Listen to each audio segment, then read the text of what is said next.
रामो राजमणि सदा विजयते रामं रमेशं भजे रामेणाभिता निशाचरचमु रामाय तस्मै नमः। रामानास्ति परायणं परतरं रामस्य दासोऽहं रामे चित्तलया सदा भवतु मे भो रामानुजया।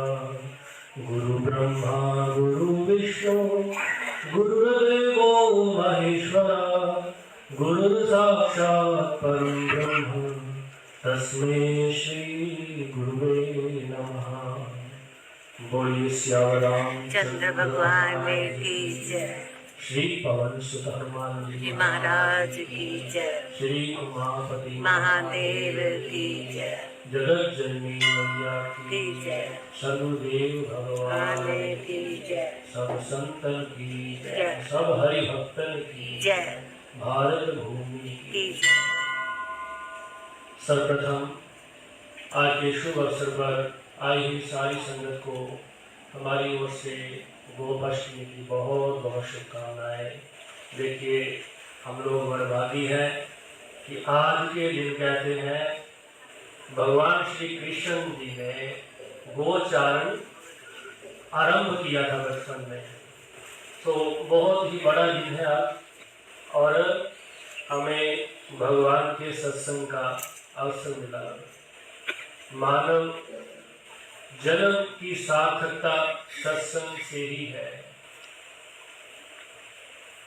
कबीर जी जिस समय कहते कि उनको भगवान का बुलावा आया तो वो रोने लगे।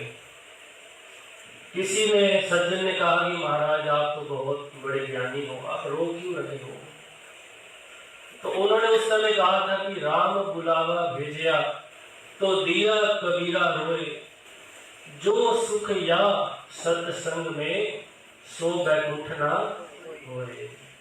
कि जो सुख इस धरती पे सत्संग में हमारी जीवात्मा को प्राप्त होता है वो सुख तो बैकुंठ में भी नहीं है।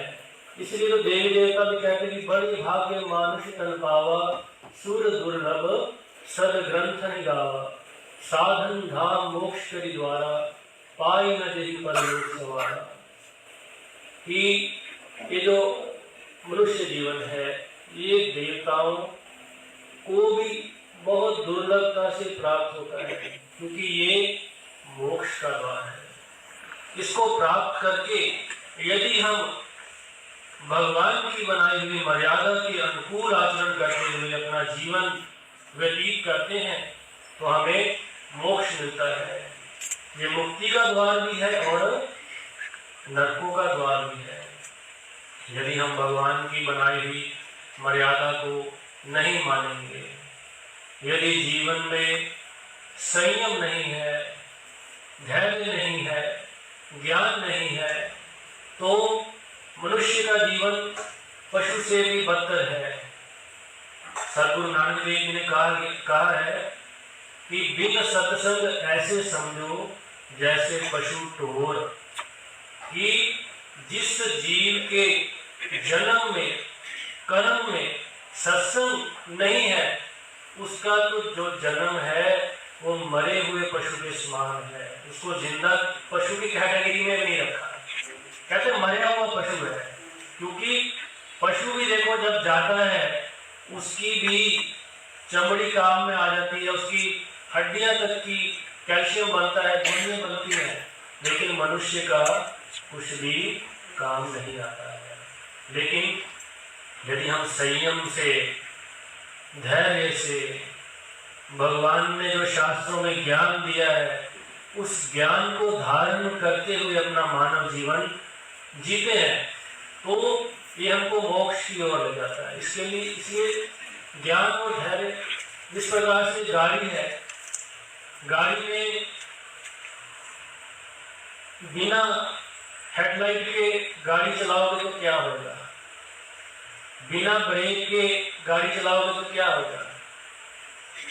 तो ये दोनों ही चीजें, संयम रूपी ब्रेक और ज्ञान रूपी लाइट जीवन में बहुत जरूरी है। एक व्यक्ति होता है, बहुत अंधेरी रात होती है, वो जा रहा होता है, उसकी गाड़ी के आगे लाइट जो होती है वो बंद होती है, तो आगे की चौकीदार खड़ा होता है डंडा लेके, वो उसको रोकता है, कहता है तुम्हारी तो लाइट ही नहीं जल रही, रुक जाओ, एक्सीडेंट होएगा। वो कहता है भाई तुम मेरी तो चिंता छोड़ दे, तू पीछे हो जा, क्योंकि इसकी तो ब्रेक भी नहीं है। तो लाइट की बात कर रहे हैं, इसकी ब्रेक भी नहीं है।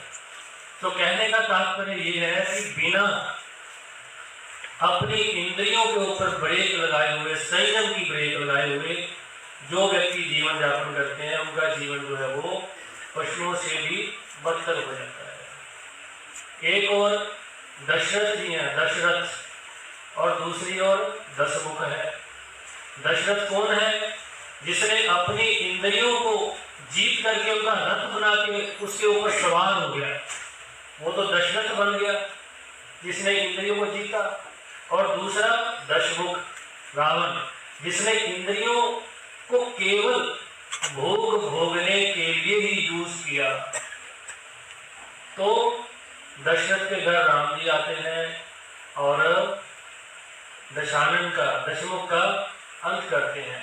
तो कहने का भाव कि यहाँ संयम है, यहाँ ज्ञान है, यहाँ दूसरों के प्रति सद्भाव है, भगवान भी वही आते हैं पुण्य के लिए, पुण्य कमाने वालों के यहाँ आते हैं और पापियों को जो है वो दूर मारते हैं।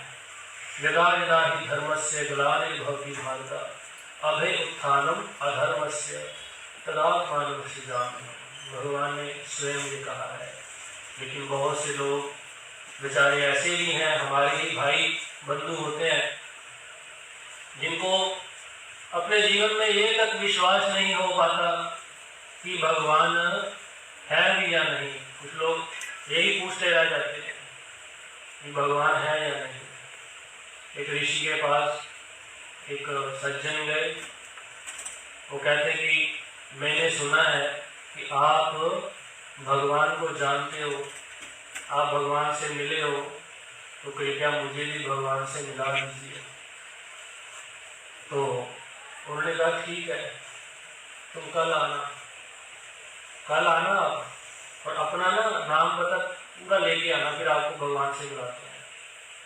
वो जाते हैं ऋषि से मिलने, तो पूछता है कि भगवान कौन है, भगवान कहाँ है भगवान। वो कहते कि पहले तुम बताओ कि तुम कौन हो, तुम्हारा क्या वजूद है। वो यहाँ पे हाथ मार के कहते हैं देखो मैं हूँ ये। वो कहते ये तुम थोड़ी हो, ये तो एक शरीर है, मांस है, हड्डी है, ये तुम कैसे हो गए, ये तो नश्वर है, तुमको क्या गारंटी है कि तुम इतने साल जियोगे। फिर कहते और सोचो तुम्हारा पता क्या है। वो अपना विजिटिंग कार्ड दिखाता है कि ये मेरा पता है।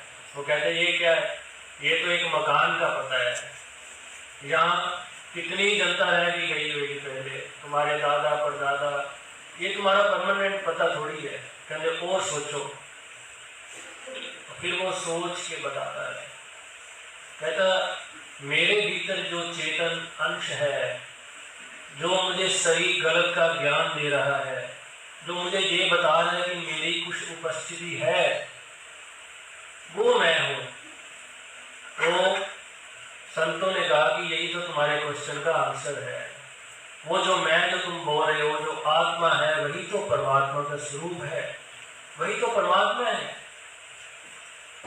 उसको जान लिया तो समझो परमात्मा को जान लिया। वो बोल दे भी तेनों समझ है ना, आप पंजाबी तो समझ लेंगे। वो बोल दे भी तेनों समझ है ना, तेरा नित तेरे विच बोलदा है, उला आप तेरे लबे बाहर उसनों वांगू मुर्गियां दे कूड़ा फरोलदा है, भला बुझता कौन है विच तेरे, शायद वो होवे जिन्हों टोलदा है।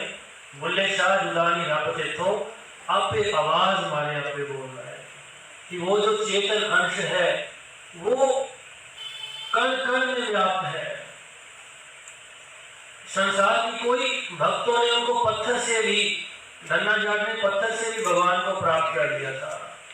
वो तो कण कण में व्याप्त है, उसको कण कण में ही हमारे साथ में सुनी चेष्टपाके से पंडिता दर्शिना कि सब में भगवान का दर्शन करो, क्योंकि वो तो इस सृष्टि में भी उसका स्वरूप है। जड़ जो जड़ वस्तुएं भी हैं, जैसे हमारा मनुष्य के शरीर में से आत्मा निकल जाए तो ये जड़ हो जाएगा। जब तक आत्मा इसके अंदर है, चेतन अंश है, तब तक इसके अंदर भगवान का स्वरूप विद्यमान है। उसी प्रकार से सारी सृष्टि में भी भगवान चेतन स्वरूप में विराजमान। नहीं तो आप सोचिए, हम लोग धरती पे बीज बोते हैं, कौन सी पावर है जो उस बीज को उगाती है? कौन सी पावर है वो?